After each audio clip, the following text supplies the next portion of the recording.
Halo pemirsa, apa kabar? Senang sekali Sarah dan Mardias dapat kembali menemani Anda dalam sebuah program talkshow yang syarat informasi inspiratif untuk Anda dan juga keluarga. Inilah Bincang Sehati.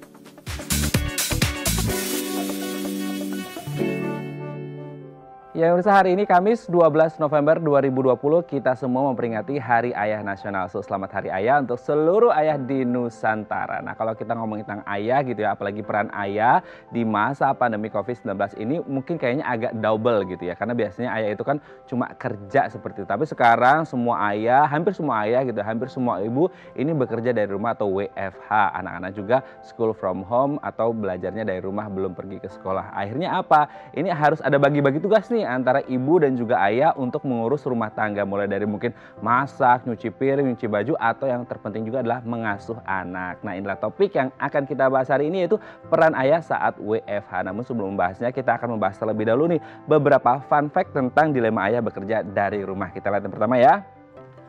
Menikmati hingga jenuh. Nah mungkin dulu berpikirnya gini, aduh kerja di kantor tuh bikin jenuh, orangnya itu aja gitu ya. Pingin deh kadang-kadang kayak kita kerjanya dari rumah gitu, kayaknya senang gitu, have fun, bisa happy terus gitu kalau kerja dari rumah. Karena bisa sambil mungkin nyemil, sambil mungkin rebahan, udah PW gitu, posisi enak kalau udah ketemu posisi yang enak di rumah. Jadi katanya kerjanya bisa enak gitu, bisa fun. Tapi sebenarnya akhirnya apa? Lama-lama kayaknya, apalagi sekarang pandemi dari bulan Maret gitu ya, Maret, April, Mei, Juni, kurang lebih ada 10 bulan, biasanya dari yang awalnya nikmat, itu lama-lama jadi jenuh. Nah ini mungkin potensi yang mungkin bisa terjadi ketika orang kerja dari rumah, mungkin sebulan 2 bulan enak, fun gitu, feel comfort. Tapi lama-lama jadi kayak, aduh nggak enak ya, nggak bisa ketemu teman, nggak bisa ini itu segala macam, dan ketemunya itu lagi gitu ya. Jadi nanti akan kita bahas apakah memang betul kelamaan ini bisa jadi jenuh. Nah kita lanjut ke yang kedua.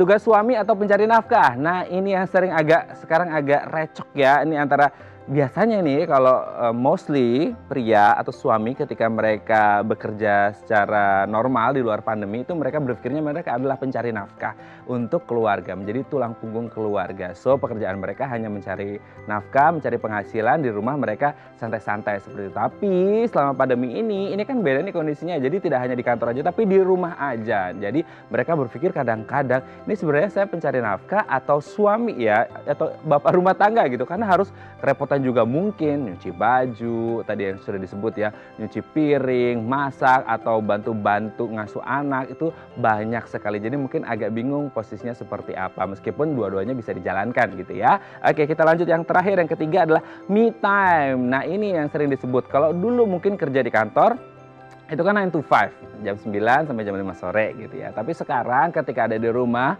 mungkin aja pasti Anda di rumah juga mengalami yang namanya Zoom meeting. Itu it could be 24 hours a day ya. Jadi hampir 24 jam sehari, misal jam 10 malam ada deadline, bos mau gini-gini. Jadi kita harus standby untuk Zoom meeting. Jadi akhirnya apa? Jam kerjanya, waktunya ini nggak rutin lagi, nggak terjadwal, alias anytime itu udah siap harus dihubungi. Makanya kayaknya it's really hard to find me time gitu ya. Jadi memang ini harus diantisipasi dengan baik supaya bisa ketemu me time, supaya nggak mengalami yang namanya stres seperti itu. Oke, itu dia tadi 3 hal fun fact tentang dilema ayah saat bekerja dari rumah. Kami akan membahasnya sesaat lagi. Tetap bersama kami di Bincang Sehati.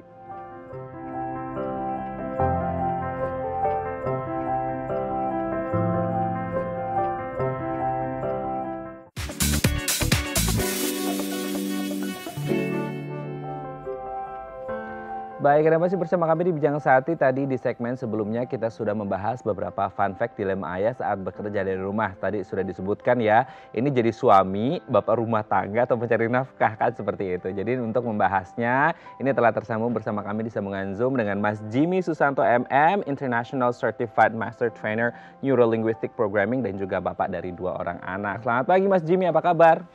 Pagi Mas, kabar baik. Kabar baik ya Mas ya. Mas, hari ini kita akan membahas sesuatu yang menjadi dilematika para ayah. Oh ya, sebelumnya saya mengucapkan selamat Hari Ayah Nasional untuk Mas Jimmy karena menjadi salah satu seorang ayah gitu ya yang ada di Indonesia.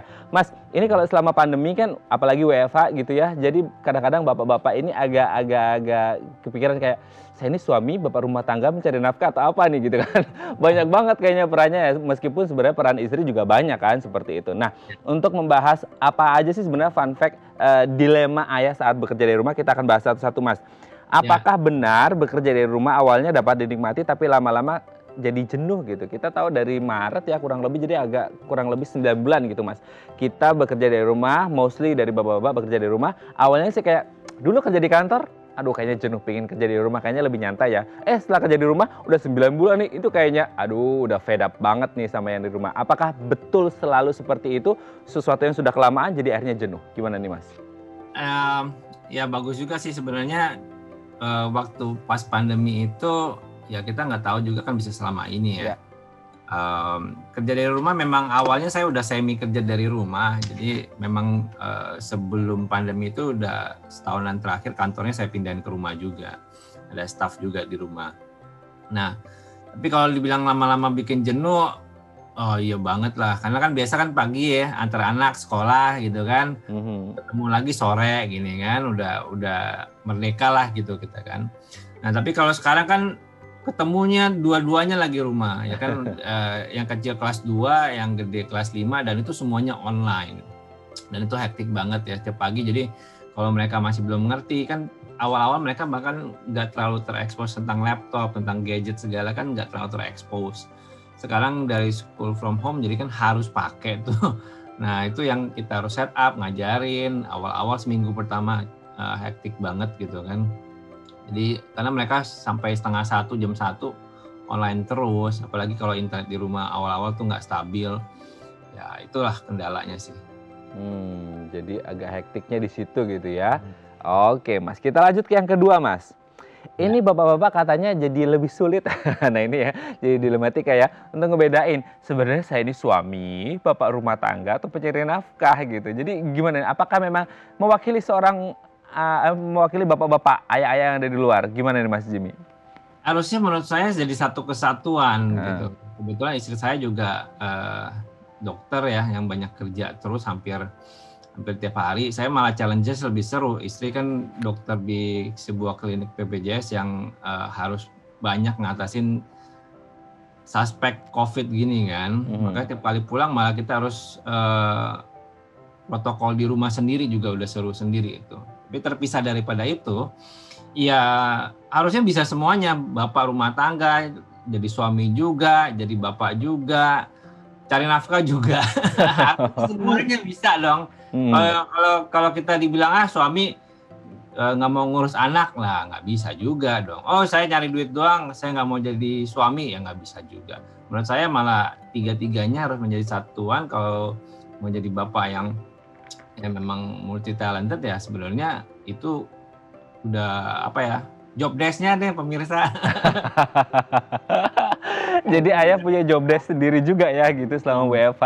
Jadi mungkin harus belajar memahami posisi istri seperti dahulu gitu ya, sebelum pandemi gitu ya. Oke Mas, kita lanjut ke yang ketiga.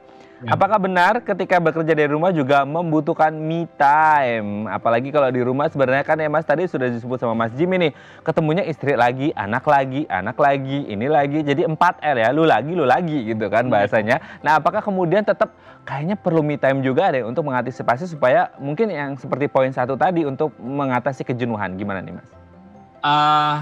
Banget ya, kalau istri kan kerja sampai sore baru pulang, jadi ketemunya paling sore. Paling pas ini kebetulan kan saya tinggalnya di kompleks apartemen di sebuah mall ya. Jadi sebenarnya bisa kabur. Short escape ya.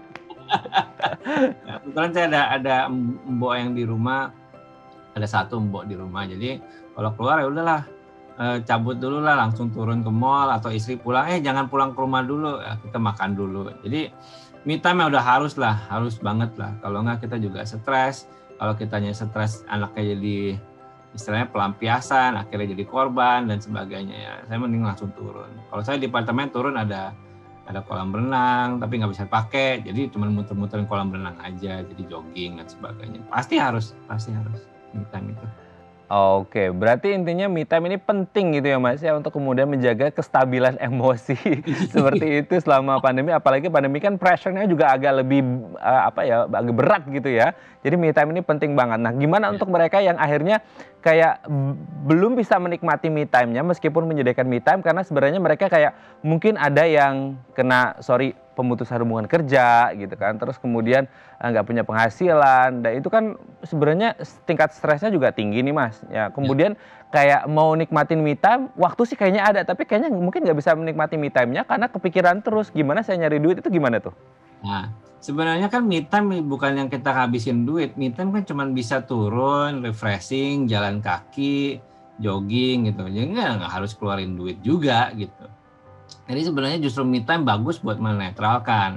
Justru me time itu bisa menentukan, strategi berikutnya apa nih. Saya juga sebagai trainer kan kerjanya training nih di dunia pelatihan gitu kan. Kita nggak ada training. Saya dari Maret itu nggak ada training fisik gitu. Sisanya akhirnya kita migrasi ke online. Dan memang harus bikin boundaries, istilahnya istri saya itu boundaries. Jadi ada aturan-aturan di rumah. Kebetulan saya ada satu kamar di apartemen ini memang saya jadikan kantor khusus buat saya. Jadi saya kunci juga kalau lagi kerja kayak sekarang gini lagi live. Saya kunci juga, anak-anak lagi sekolah juga di luar. Dan saya ada signage ini lagi live, bapaknya lagi siaran atau lagi di depan pintunya ditulis on air ya. Ya ada enggak pakai ini open dan close, jadi ini lagi close. Kita bikin aturannya lah. Di rumah juga keluar juga harus kita bikin aturan. Oke, berarti sekarang kita lebih ke pengalaman pribadinya Mas Jimmy nih untuk kemudian share. Kalau tadi kan mungkin secara umum bapak-bapak yang ada di rumah yang melakukan pekerjaan saat WFH dengan beberapa tugas tambahan baru gitu ya. Nah kalau sebagai seorang Mas Jimmy pribadi gitu, kan Mas Jimmy ini seorang trainer gitu ya, untuk kemudian selama ini kayaknya belum ada training-training secara fisik one on one gitu ya, face to face-nya belum ada, semua based on online gitu. Nah sejak kapan ini Mas Jimmy mulai melakukan WFH dan suka dukanya seperti apa selama beberapa bulan ini WFH gitu Mas? Wah ya seru aja ya, jadi pas sebelum diumumkan itu saya masih ingat banget tanggal 15 Maret kalau nggak salah diumumkan case yang pertama. Saya baru balik dari Jogja, habis training 2 minggu di Jogja, 2 hari lah habis itu pengumuman WFA. Biasa saya habis training jauh itu time out juga kan, 3 hari seminggu. Jadi benar-benar yang nikmatin aja gitu kan. Lama-lama sampai April bosan juga nih gitu kan. Makan tidur, nggak keluar kan, nggak boleh kerja, nggak boleh ketemu orang, beritanya juga heboh banget ya kan. Tapi sampai lama-lama bosan dan April saya bilang we have to do something, kita harus ngapain nih gitu. Kita coba pakai Zoom, ada pakai software yang lain mungkin yang bisa gratis, kita eksperimen. Itu pengalaman saya dan akhirnya saya uji coba dan bulan Mei saya jadi buka kelas yang full sebenarnya kayak kelas fisik ya, dari jam 9 sampai jam 4 gitu, dan it works. 3 hari dari sebulan itu saya eksperimen, kita coba jualan sendiri ya kan, public training juga, dan it works. Juni, Juli, Agustus ya berhasil. Dari 30 hari saya 10 harian tuh online semua, jadi setengah bulan itu udah buat online semua. Jadi banyak hampir semua trainingnya saya pindahkan ke online. Jadi melawan paradigma yang ada. Orang paradigma bilang trainer nggak bisa lah full day, orang nggak bakal bisa stay lama-lama. Ternyata saya bisa dobrak. Dan ya itu terjadi dan berhasil banget di zaman pandemik seperti gini, training online. Dan akhirnya kita mau kembangin, saya mau kembangin modul-modul saya dimasukkan digital semua, jadi online learning semua. Ya itu satu kalau dari sisi pekerjaan ya. Kalau dari anak-anak ya tambah heboh lah, anak kelas 2 coba bayangin. Kita mana kepikir anak kelas 2, kelas 5. Kelas 5 mungkin udah lebih gede, tapi anak kelas 2 coba. Kita kasih laptop ya kan, diajarin. Kita mah zamannya saya mah kayaknya kelas SMP baru pegang komputer kan. Ini kelas 2 SD ya udah diajarin operasi Google Classroom, dan akhirnya dia bisa secara swadaya. Ya satu sisi ya kita amazed juga ya. Terus ya stok makanan harus banyak lah ya, karena mereka kayaknya kalau di rumah tuh brutal banget makannya banyak banget ya kan. Ya seperti kayak gitulah. Oke. Oke, berarti selama WFH ini ada bagi-bagian dong Mas antara pengasuhan dari Mas Jimmy sama istri gitu ya. Karena istri kan tadi dokter bekerja dari pagi ke sore gitu ya. Nah, cara bagi-bagi pengasuhannya gimana dan biasanya kalau udah ngumpul bareng itu ada kegiatan khusus nggak yang kayaknya ini harus bareng mungkin kayak dinner bareng atau gimana gitu? Jadi kan kalau kita udah ngaturin kalau pagi sampai siang kan mereka sekolah. Jadi kita tidak ganggu mereka. Nah, begitu mereka udah siang ke sorenya itulah yang aduh boring, mau ngapain nih kan, nonton TV enggak, main gadget juga enggak. Saya ngaturin mereka nggak boleh main gadget itu kalau nggak Sabtu Minggu gitu kan. Jumat udah mulai boleh lah. Nah, paling ya lepas-lepas sedikit kasih mereka main sejam 2 jam gitu kan. Itu strateginya. Nah, kalau urusan dapur ya masih ada mbok saya bisa bantu, bisa rapiin masak gitu kan. Jadi cukup aman. Paling saya pergi belanja. Jadi Bapak yang pergi belanja ke market gitu kan. Paling stok habis nih apa nih ya. Kadang kalau nggak sempet kita pesan online. Sekarang udah mulai banyak online yang sayur-sayuran, buah-buahan tuh online. Sayuran udah mulai di online kan. Kalau nggak saya yang ke supermarket pagi-pagi gitu. Anak-anak udah mulai sekolah nih. Udah mulai buka jam 9, saya ke modern market belanja pagi, udah jadi bapaknya yang pergi belanja. Oke, ini pahalanya banyak nih Mas Jimmy ya. Oke, thank you Mas Jimmy sudah berbagi bersama kami pagi hari ini di Bincang Sehati. Kita doakan semoga pandemi ini segera usai. Mungkin Mas Jimmy juga sama keluarga berencana untuk liburan gitu kayak untuk menghilangkan kejenuhan selama WFH kali ini ya. Baik. Terima kasih Mas Jimmy, sehat-sehat terus. Salam untuk keluarga di rumah. Terima kasih. Terima kasih, selamat pagi. Baik, pemirsa, selanjutnya kita akan membahas tema kita hari ini. Bagi Anda yang memiliki pertanyaan, Anda bisa menghubungi kami di nomor 021 290 3244 atau DM Instagram kami di @bincangsehati.tv. Kami akan segera kembali.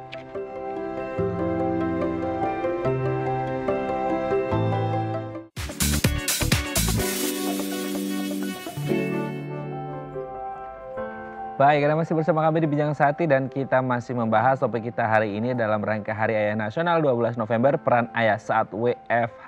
Nah, kalau ngomongin tentang peran ayah, ini memang banyak ya, tidak hanya ngomongin cari uang aja gitu untuk kebutuhan keluarga, tapi banyak hal lain yang harusnya juga bisa dilakukan oleh seorang ayah, tidak hanya dilakukan oleh ibu saja gitu ya. Nah, untuk membahasnya dari sudut pandang tidak hanya dari seorang ayah, tapi juga seorang ibu, kita ada seorang psikolog yang selalu setia bersama Bincang Sehati TV. Kita sapa terlebih dahulu Mbak Ayu Sutomo, MPASI Psikolog di sambungan Zoom. Assalamualaikum, selamat pagi Mbak Ayu, apa kabar? Waalaikumsalam warahmatullahi wabarakatuh. Kabar baik, Raden Madias. Apa kabar teman-teman di Dai TV? Baik semua? Alhamdulillah, baik sekali Mbak Ayu. Mbak Ayu, hari ini kita akan membahas tentang peran ayah saat WFH seperti itu ya. Kalau kita lihat kan sebenarnya banyak ayah-ayah sekarang yang merasa kayak agak bingung fungsinya sebagai pencari nafkah, suami, bapak rumah tangga atau apa gitu kan. Tapi sebelum membahas tentang ayahnya secara spesifik, kita bahas terlebih dahulu satu lingkup yang namanya keluarga gitu. Nah, yang dimaksud dengan keluarga itu apa? Terdiri dari siapa saja? Apakah ayah, ibu, anak atau seperti apa nih Mbak Ayu? Silakan. Oke. Sebelum saya jawab, saya mengucapkan selamat Hari Ayah Nasional dulu ya. Hari Terima ini kasih, ya, tapi aku belum jadi ayah nih. Untuk semua ayah di Indonesia, semua ayah, semua calon ayah begitu ya. Selamat Hari Ayah. Mudah-mudahan Hari Ayah menggiatkan fungsi ayah untuk menjadi jauh lebih maksimal. Karena kalau masih lagi di ruang konseling seringkali ketemu dengan keluarga di mana fungsi ayahnya masih kurang maksimal gitu dirasakan oleh ibunya, oleh para istri gitu ya. Mudah-mudahan ini bisa menjadi salah satu sarana juga gitu untuk kasih tauin ke banyak keluarga Indonesia bahwa bisa loh ayah berperan jauh lebih maksimal untuk optimalisasi perkembangan anak seperti itu. Nah, tadi kita balik lagi ke pertanyaannya Madias. Kalau kita bicara mengenai keluarga gitu ya, sebetulnya ada banyak definisi dari pakar, tapi kita ambil satu dari pakar psikologi, Duval and Logan itu bilang bahwa keluarga adalah dua atau lebih dari individu yang berada dalam satu rumah tangga, terbentuk karena ikatan darah, perkawinan, atau proses adopsi gitu. Jadi ada dua orang atau lebih individu berada dalam satu rumah tangga, itulah yang kita sebut sebagai keluarga. Nah, pembentukannya bisa macam-macam, ada karena ikatan darah ya adik kakak, karena perkawinan pasangan suami istri gitu, ataupun proses adopsi begitu, di mana ada anak yang kemudian menjadi bagian anak dari luar keluarga menjadi bagian dari keluarga tersebut begitu, Matt. Oke, jadi itulah definisi keluarga gitu ya. Nah, kalau ngomongin keluarga, kan pasti setiap keluarga itu punya cerita masing-masing nih Mbak Ayu ya. Untuk kemudian dengan cerita A, cerita B, cerita C gitu. Nah, sebenarnya faktor atau indikator apa aja sih yang biasanya membuat satu hubungan keluarga, ya kita pinginnya sih baik-baik terus ya, harmonis, tapi kan pasti ada kerikil-kerikil gitu. Biasanya faktor apa aja yang membuat hubungan dalam keluarga itu berjalan tidak baik, apalagi mungkin di masa pandemi seperti sekarang ini, di mana stresornya kayaknya agak meningkat nih gitu kan, di stresnya dibanding stresnya itu kayaknya jauh gitu. Gimana nih Mbak Ayu? Iya ya, benar ya. Apa gitu yang membuat keluarga kan idealnya gitu kan ya, harus harmonis gitu kan. Harusnya bisa sama-sama gitu kan. Satu visi dan misi sebagai keluarga gitu. Tapi bagaimanapun seperti tadi disebutkan dalam definisinya, keluarga itu kan adalah satu institusi yang terdiri dari 2 atau lebih individu. Setiap individu itu memiliki karakternya masing-masing, punya kemudian personality-nya masing-masing. Kemudian individu juga memiliki pengalaman-pengalaman walaupun dia berada dalam satu keluarga, tapi kan punya pengalaman personal individu tersebut yang kemudian melekat dan membentuk menjadi karakter individu, kemudian membentuk menjadi individu itu sekarang. Satu sama yang lainnya belum tentu untuk kemudian bisa menjadi cocok, bisa menjadi pas gitu. Nah, seringkali problem-problem itu terjadi dikarenakan hal tersebut, di mana ada ketidakcocokan karakter mungkin. Kenapa sih bisa nggak cocok? Karena tadi gitu kan, 2 individu yang berbeda, punya pengalaman pribadi yang berbeda, sehingga dipersepsikan oleh dirinya itu berbeda. Nah, pada akhirnya membentuk karakter yang mungkin tidak bisa cukup sesuai atau tidak mudah untuk disesuaikan satu dengan yang lainnya. Apalagi ketika misalnya institusi keluarganya masih institusi keluarga yang kecil yang terdiri atas suami dan istri saja. Itu kan 2 orang yang dibesarkan dalam pola asuh yang berbeda, dalam lingkungan yang berbeda. Kemudian mereka harus berada dalam satu rumah gitu, berinteraksi satu sama lain. Konflik itu kan semakin sering terjadi interaksi, maka potensi untuk terjadinya konflik itu kan semakin besar. Nah, itulah yang pada akhirnya karena di keluarga kan interaksinya banyak ya seperti itu. Nah, pada akhirnya itulah yang seringkali membuat ada permasalahan-permasalahan, ada mungkin ketidakcocokan antara satu dengan yang lain gitu kan. Kalau kita melihatnya sebagai ketidakcocokan. Nah, tapi kalau misal kita melihatnya dari sudut pandang yang lain, sudut pandang yang berbeda, bahwa setiap ketidakcocokan kita tetap punya value atau nilai yang sama loh. Nah, itu bisa kita geser tuh menjadi keluarga is a family, tempat untuk sarana melatih emosi, kemudian mengembangkan kemampuan bersosialisasi, mengembangkan kemampuan untuk beradaptasi terhadap masalah, ya, hal-hal yang seperti itu. Tergantung kita mau melihatnya dari sudut pandang yang mana gitu. Nah, itu tergantung dari kitanya kembali gitu ya, mau melihatnya dari sudut pandang yang mana ini gitu untuk kemudian benar.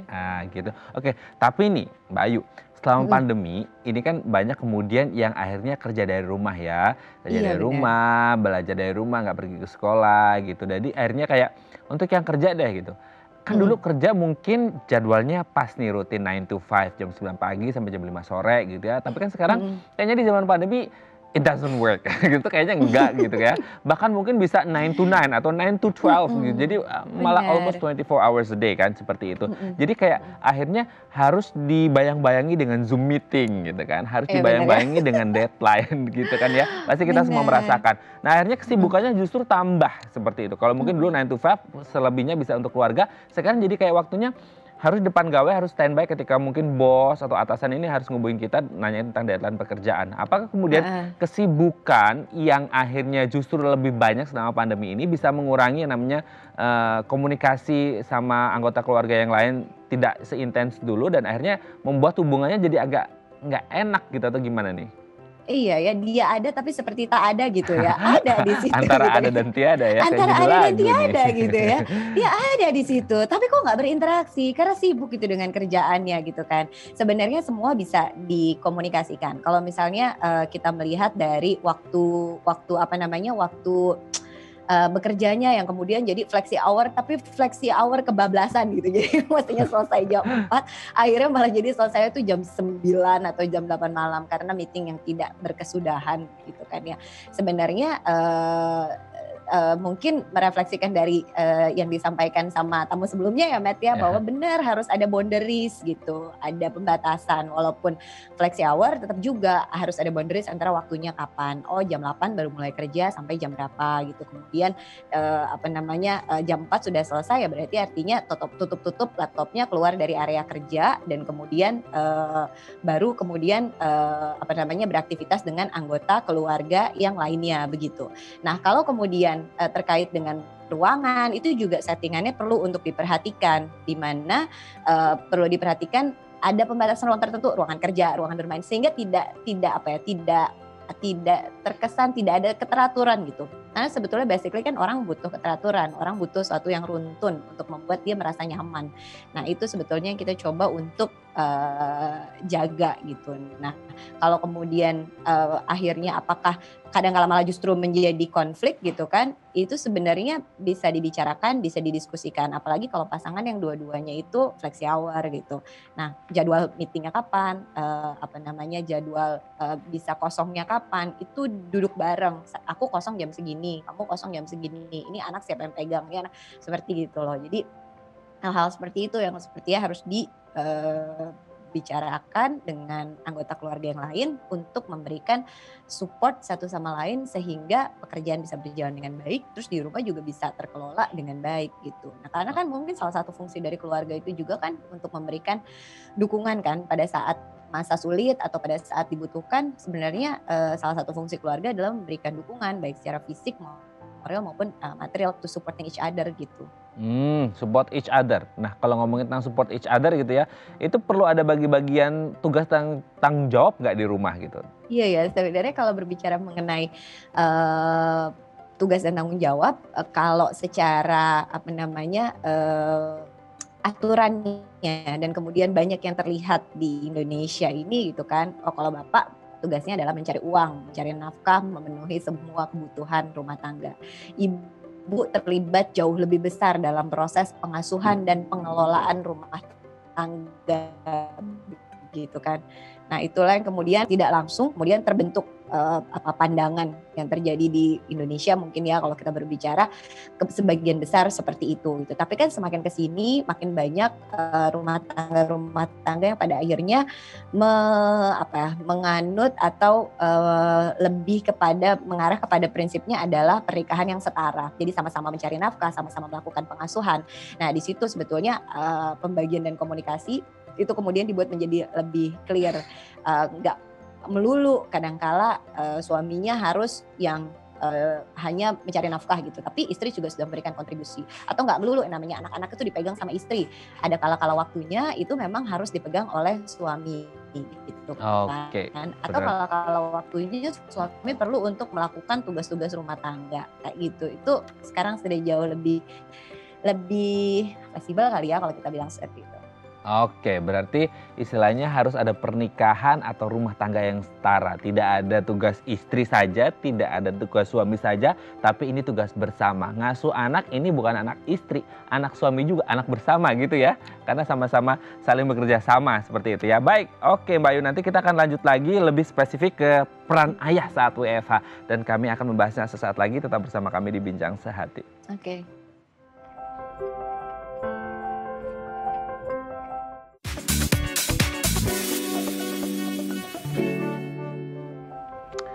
Baik, Anda masih bersama kami di Bincang Sehati dan kita masih membahas tema kita hari ini peran ayah saat WFH seperti itu ya. Jadi kita berpikirnya ayah itu cuma pencari nafkah. Ups, tunggu dulu. Ayah juga bisa menjadi bapak rumah tangga dengan berbagai macam pekerjaan seperti itu tadi sudah disebutkan oleh Mbak Ayu. Ini pernikahan atau rumah tangga yang equal alias setara ya. Jadi tidak ada tugas istri saja, tugas suami saja, tapi ini tugas bersama karena rumah tangganya dibentuk oleh 2 orang bukan 1 orang. Oke, kita sapa lagi Mbak Ayu. Mbak Ayu masih sama kita ya? Hai, masih. Masih ya. Oke Mbak Ayu, ini nih yang mungkin harus diluruskan gitu. Kalau menyambung tadi ada pernikahan yang itu pernikahannya setara gitu. Kenapa akhirnya orang berpikir yang bisa merangkul seluruh anggota keluarga, pusat dari semuanya ya, epicentrumnya dalam keluarga itu adalah ibu atau istri seperti itu. Apakah memang selalu seperti itu? Hanya ibu saja yang bisa dekat sama anak-anak gitu, suami nggak bisa atau ayah itu nggak bisa, atau si istri bisa ngapa-ngapain, kerja juga bisa, urus rumah tangga bisa, tapi ayah kayak kayaknya maksimal dicari cari duit aja deh gitu. Kenapa akhirnya orang berpikir hanya ibu menjadi epicentrum atau pusat yang bisa merangkul semua anggota keluarga? Ya, kenapa seperti itu? Karena kalau kita melihat gitu kan ya, dalam tatanan kondisi berkeluarga atau rumah tangga itu kerap kali memang banyak yang sudah menerapkan pernikahan yang kemudian punya peran yang sangat besar antara ayah dengan ibu gitu. Tapi seringkali kita masih melihat bahwa ibu tuh memiliki peran yang atau pekerjaan-pekerjaan terkait rumah tangga yang lebih banyak gitu, list itemnya itu lebih banyak. Jadi mulai dari misalnya kewajiban pengurus anak, oke bapak berperan, tapi secara pandangan masyarakat seringkali masih ibu tetap memiliki peran yang lebih besar. Pengelolaan rumah, gimana nata rumah, mengatur keuangan dan yang lain-lain sebagainya. Jadi bisa dibilang bahwa ibu di dalam rumah itu memiliki peran pekerjaan yang cukup besar gitu. Yang list pekerjaan itu jauh lebih banyak gitu. Kalau kita list up gitu kan, kecil-kecil pekerjaan listnya itu menjadi jauh lebih banyak yang kemudian menjadi peran dan tanggung jawab ibu. Walaupun bisa dibagi, tapi seringkali masih menjadi tanggung jawab besarnya ibu. Nah, karena memang banyak hal yang terkait dengan menjadi tanggung jawab ibu, maka ibu bisa dibilang itu sebagai pusat emosinya keluarga. Pusat emosinya keluarga gitu kan, karena memang dalam prosesnya banyak hal yang kemudian ibu terlibat langsung di situ gitu kan, ibu mengurus langsung di situ sehingga senternya itu si ibunya gitu. Ibu sebagai pusat emosi dari keluarga. Nah makanya ketika memang ada satu hal yang kemudian mengganggu ibu secara emosi, itu umumnya akan berpengaruh terhadap kesejahteraan emosi di anggota keluarga yang lainnya gitu. Oke, berarti memang menjadi penengah emosi gitu ya di antara semua anggota keluarga. Nah, mungkin kalau konteksnya WFH nih, ketika ayah lagi di rumah juga gitu ya. Nah, apakah ketika waktu yang lebih ada di rumah ini bisa, kan tadi disebutkan biasanya orang anak-anak dekatnya sama ibu gitu ya. Tapi sebenarnya kan harusnya bisa juga dong dekat sama ayah karena mereka sama-sama orang tua kita gitu kan. Nah, apakah selama WFH ini, selama pandemi ini ketika ayah banyak bekerja di rumah, itu bisa menjadi satu media khusus untuk kemudian bisa mendekatkan antara si ayah dengan si anak gitu? Bisa kalau mau dan kalau misalnya dibantu. Karena ya, seringnya jadi mau ada dan mampu juga ya gitu. Dari ibu gitu bersedia untuk melakukan atau mendorong ayah untuk melakukan peran-peran tersebut. Karena seringkali terjadi bahwa ayah nggak maksimal perannya karena ibunya juga tidak mengizinkan atau tidak memberikan kepercayaan pada ayah untuk melakukan hal yang peran-perannya secara lebih maksimal dalam pengasuhan gitu. Jadi mau terlibat pengasuhan jangan nanti nggak bisa, mau terlibat pengasuhan tuh kan nggak cocok pengasuhannya sama saya gitu, sehingga banyak keraguan-keraguan dari ibu terhadap kompetensi atau kemampuan ayah dalam mengasuh begitu ya, sehingga akhirnya tidak memberikan kepercayaan pada ayah untuk mengasuh anaknya, sehingga akhirnya ya sudah gitu, terlepas begitu saja, pada akhirnya ayah tidak melakukan pengasuhannya secara langsung atau tidak terlibat secara langsung dalam pengasuhan terhadap anak-anaknya seperti itu. Itu kadang-kala karena ibunya juga tidak memberikan kepercayaan. Makanya saya bilang bisa kalau mau dalam artian memang membuka diri untuk berinteraksi dengan anak-anaknya, kemudian tidak sibuk, sibuk memang tapi membagi waktu dengan tepat dan baik begitu, dan kemudian dari pasangan memberikan dukungan bagi ayah untuk kemudian terlibat dalam pengasuhan. Oke, asalkan mau ya bisa kalau mau. Bener.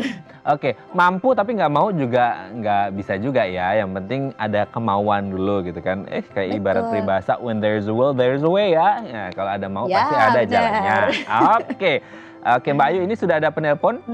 Kita akan coba angkat terlebih dahulu. Halo, selamat pagi. Dengan siapa di mana? Halo, dengan saya Siska dari Jakarta. Siska, Ibu Siska di Jakarta, silakan Bu Siska. Iya, begini Mbak Ayu. Jadi suami saya ini sudah 2 bulan work from home dan sama sekali tidak pergi ke kantor. Nah, belakangan ini dia sering mengeluh jenuh dan suka marah-marah juga. Terkadang saya juga jadi terpancing emosinya dan marah balik juga. Kira-kira apa ada solusinya ya yang sebaiknya yang bisa saya lakukan begitu? Oke, seperti itu ya Mbak Siska ya. Sudah jelas Mbak Ayu, kita coba jawab. Oke, jadi saya Mbak memahami. Ya, Mbak Siska ini suaminya sekitar 2 bulan ini sudah work from home seperti itu ya. Terus kemudian awalnya sih fine-fine aja, tapi kemudian agak jenuh akhirnya meluapkannya dengan emosi dan akhirnya sering Mbak Siskanya ini juga kepancing emosinya. Gimana caranya supaya bisa semuanya sama-sama feel comfort gitu di rumah? Gimana nih Mbak Ayu? Iya ya benar, itu saya memahami sekali sih kalau misal kemudian Mbak Siska merasa aduh kepancing emosinya begitu kan. Namanya keluarga itu kan sistem, satu kolaps itu pasti akan berpengaruh terhadap yang lain. Suami moodnya nggak bagus, kemudian sering marah-marah, itu secara langsung atau tidak langsung akan berpengaruh terhadap sistem keluarga yang lainnya, misalnya istri atau anak kalau misalnya memang ternyata sudah memiliki anak. Jadi kalau misalnya Mbak Siska, aku kepancing nih emosinya ya, saya bisa memahami gitu kan, itu wajar sekali terjadi. Kemudian dan kenapa suaminya bisa marah-marah gitu setelah 2 bulan gitu kan ya, bisa memahami juga berada dalam kondisi yang penuh terbatasi gitu kan. Keterbatasan itu kan menjadi salah satu sumber stres. Terbatasi, nggak bisa keluar, nggak bisa kemana gitu kan. Sehingga semua harus dilakukan di lingkup rumah saja, tidak bisa lebih luas lingkupnya. Karena kalau lebih luas mungkin ada bahaya atau mungkin di kantor belum siap atau apa. Hal-hal tersebut juga kemudian berpengaruh terhadap kondisi state of emotionnya pasangan. Jadi jenuh, bosan gitu. Nah kalau kemudian pertanyaannya, terus harus gimana dong gitu. Nah yang bisa dilakukan adalah coba untuk dibicarakan bosannya kenapa, apa yang membuat marah. Jadi mengurai masalahnya satu persatu. Diperhatikan heart to heart talking, ditanyakan, aku melihat eye communication-nya dikeluarin, aku melihat, aku merasa sering marah-marah gitu. Apakah apa yang kamu rasakan, apa yang bisa aku bantu. Nah komunikasi itu yang dibangun gitu. Iya nih bosen, oke kalau misal permasalahannya bosen adalah apa yang dilakukan untuk menguraikan bosennya itu. Setiap sore jalan-jalan sore kah gitu kan di area yang terbatas, keluar rumah kah, refreshing kah, lakukan hal-hal yang menyenangkan yang memang menjadi hobi gitu kan, sehingga akhirnya tidak emosi negatifnya atau perasaan tertekannya itu ditekan terus, tapi ada venting of emotionnya. Jadi emang emosi kan harus dikeluarin, jadi keluarin setiap hari berkala sehingga akhirnya nggak terasa menumpuk dan pada akhirnya marah-marah kayak gitu. Itu sih sebetulnya yang bisa untuk dilakukan, diurai dulu masalahnya, kenapa bosennya, kenapa marah-marahnya gitu. Itu kan banyak penyebabnya dan kemudian mencoba atau memberikan dukungan kepada pasangan untuk apa yang menjadi penyebab itu, yuk kita beresin sama-sama. Saya bisa berperan apa nih untuk membantu meringankan apa yang kamu rasakan, seperti itu. Oke, berarti intinya adalah komunikasi gitu ya antara si istri dengan si suami supaya ketemu jalan tengahnya, win-win solusinya seperti apa. Jangan emosi tambah emosi. Ibarat ini negara api dengan negara api jadi gitu kan. Semakin mengerikan gitu ya. Oke, semoga ini bisa menjawab pertanyaan dari Mbak Siska ya. Dan semoga suaminya tetap tenang, cool gitu ya. Tetap kalem di rumah dan semoga terus harmonis sama suaminya. Salam untuk suaminya, semoga tetap bahagia ya gitu. Oke, kita lanjut lagi nih Mbak Ayu. Nah, sebenarnya kalau berbicara mungkin ada hubungannya juga nih dengan Mbak Siska gitu ya. Sebenarnya pola asuh seperti apa ketika ayah mungkin tadi udah stres kan kerja di rumah selama pandemi gitu ya. Apalagi sekarang harus berbagi yang pernikahan yang equal atau yang setara gitu. Nah, pola pengasuhan seperti apa yang harus diterapkan oleh ayah ke anaknya seperti itu. Kan biasanya kalau kita identik ngomong ibu itu penuh dengan belas kasih sayang, lemah lembut. Ayah itu sifatnya kayak kamu harus ini, saklek gitu. Nah, sebenarnya pola pengasuhan seperti apa yang pas atau menyesuaikan dengan karakter si anak atau seperti apa? Oke, kalau misal berbicara mengenai pengasuhan, memang ayah dan ibu itu memiliki peran yang berbeda-beda dan anak sebetulnya membutuhkan dua hal tersebut atau dua model pendekatan tersebut untuk membuatnya menjadi individu yang komplit gitu. Kalau ibu kemudian lebih kepada welas asih, gimana menggunakan ibu lebih ke perasaan, kemudian merecognize perasaan gitu. Ayah lebih kepada pengasuhannya kaitannya dengan kepercayaan diri gitu. Karena banyak penelitian yang menyampaikan juga kedekatan antara ayah dengan anak itu berperan besar terhadap bagaimana anak kemudian merasa percaya diri menghadapi dunia luar gitu kan. Nah itu juga yang bisa diterapkan pada saat anak bermain dengan ayahnya. Kalau misalnya mainnya yang seperti apa, mainnya kemudian yang kayak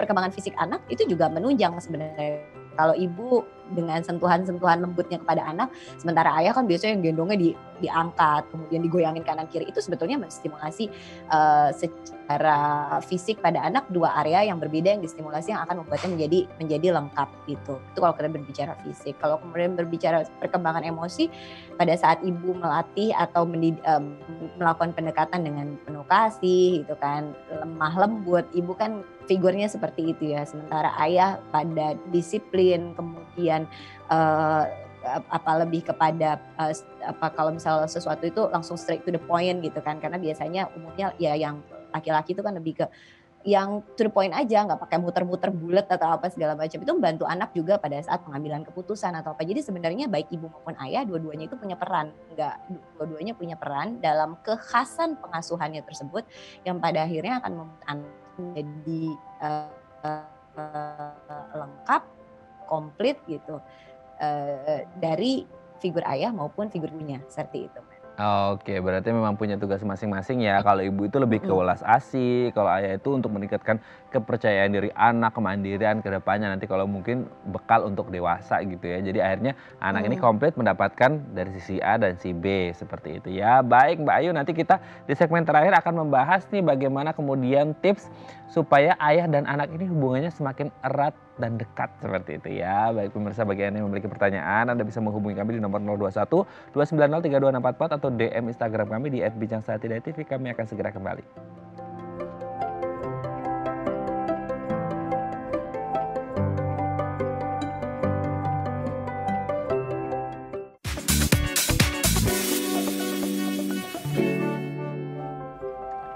Baik, Anda masih bersama kami di Bijang Sati dan kita masih membahas topik kita hari ini, peran ayah saat WFH, masih bersama dengan Mbak Ayu Sutomo, MPASI Psikolog. Mbak Ayu, di segmen terakhir ini kita akan membahas tips gitu ya, cara supaya menjaga kedekatan ayah dan anak supaya tetap erat gitu, kayak amplop gitu ya sama perangkok. Oke, walaupun sekarang jarang yang pakai perangko ya, pakai amplop gitu. Oke, kita ke yang pertama nih, quality time. Nah, seberapa penting sebenarnya quality time ini antara ayah dengan anak? Kayaknya aku pernah punya teman juga nih ya, yang dia tuh spesial gitu. Ayahnya itu khusus jalan berdua sama anaknya gitu. Nggak melibatkan si istri, atau kalau dia punya kakak beradik, biasanya dia satu-satu aja nih dengan si sulung, kemudian besoknya lagi sama si bungsu gitu. Itu penting nggak sih sebenarnya? Itu penting banget. Ini jago deh yang bikin tipsnya, luar biasa sekali. Memang nomor satu adalah quality time ini gitu kan, antara ayah dengan anaknya gitu kan. Nah kalau misalnya memang tadi Matt sempat singgung, dia cuma berdua aja sama si sulung, si bungsu gitu. Itu namanya kita bilang special time antara satu orang tua dengan satu anak. Jadi kalau ibu ya dengan salah satu anak aja, ayah dengan salah satu anaknya aja gitu kan. Jadi hanya berdua saja gitu kan. Karena di situ ketika anak sedang merasa bersama dengan orang tuanya, artinya kan perhatiannya penuh gitu kan antara orang tua tersebut, misalnya ayah dengan si sulung, sehingga anak merasa didengar, diperhatikan, dan secara emosi kemudian anak akan merasa dia content atau full secara emosi, dia merasa penuh dan cukup. Nah di situ sebetulnya anak merasa ketika secara emosi dia penuh dan cukup, anak merasa bahwa dia itu disayang. Nah, ketika dia sudah merasa disayang, dia merasa bahwa figur atau rumah saya atau keluarga saya ini adalah tempat yang aman untuk saya. Ketika anak merasa aman, kemudian dia merasa disayang, maka tumbuh kembang tentu akan menjadi lebih optimal. Dia akan tumbuh menjadi anak yang percaya diri, mudah bersosialisasi, tidak ragu dalam mengambil keputusan-keputusan pada saat berteman atau pada saat dia menghadapi tantangan-tantangan. Dia juga akan merasa bahwa ada ibu dan bapak saya yang siap untuk mendukung saya dan bukan menyalahkan saya gitu. Sehingga lebih penuh, sehingga secara perkembangan emosi sosial juga lebih banyak terdukung seperti itu.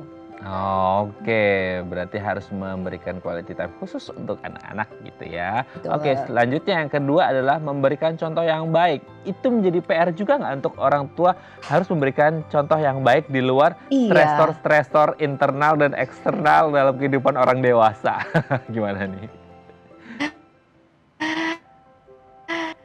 Iya ya, benar. Itu kata jadi orang tua, PR-nya adalah selalu untuk memberikan contoh yang terbaik. Satu sisi benar, jadi namanya anak itu dia punya yang namanya vicarious learning, atau dia itu bisa mempelajari sesuatu padahal lagi nggak diajarin.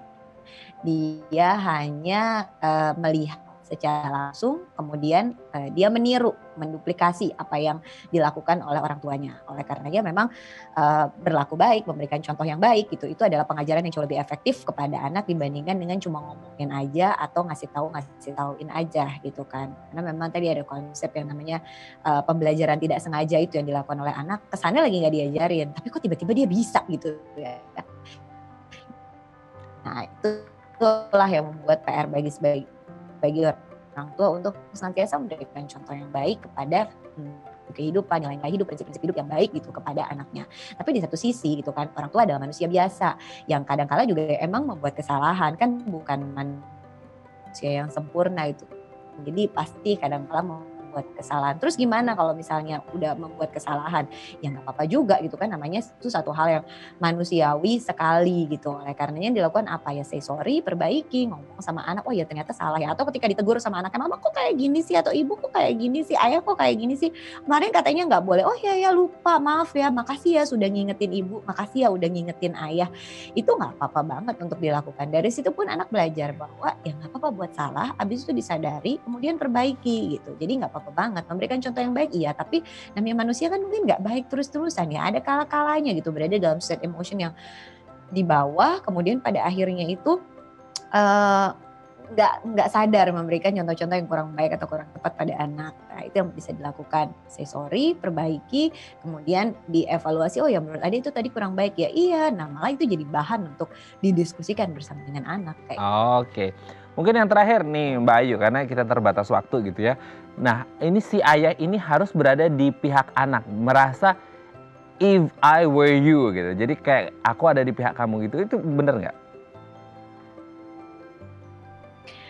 Mungkin lebih kepada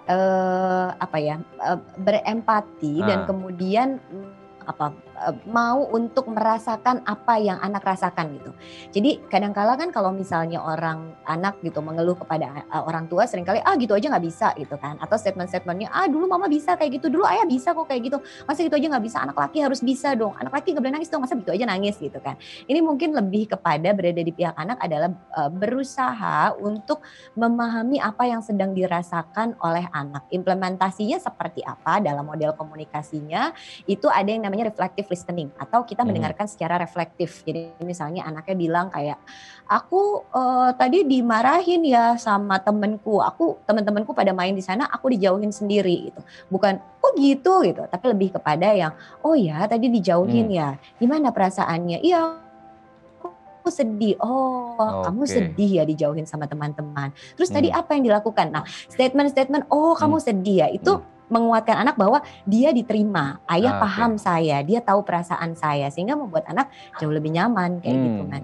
Oke, berarti kita harus berempati, berada di posisi anak gitu ya. Oke, terima kasih Mbak Ayu sudah berbagi bersama kami hari ini. Sekali lagi selamat Hari Ayah untuk suami Mbak Ayu dan ayah dari anak-anak di rumah. Semoga terus harmonis selalu dan sehat terus gitu ya. Terima kasih sudah menginspirasi kita semuanya. Amin. Selamat pagi, assalamualaikum. Sama-sama. Baik pemirsa, bagi Anda yang memiliki kritik dan saran, Anda bisa menghubungi kami di nomor 0889 8100 5000 atau Anda bisa follow media sosial kami di @bincangsaat.tv. Saya Radha Madlias pamit, sampai jumpa dan selamat beraktivitas.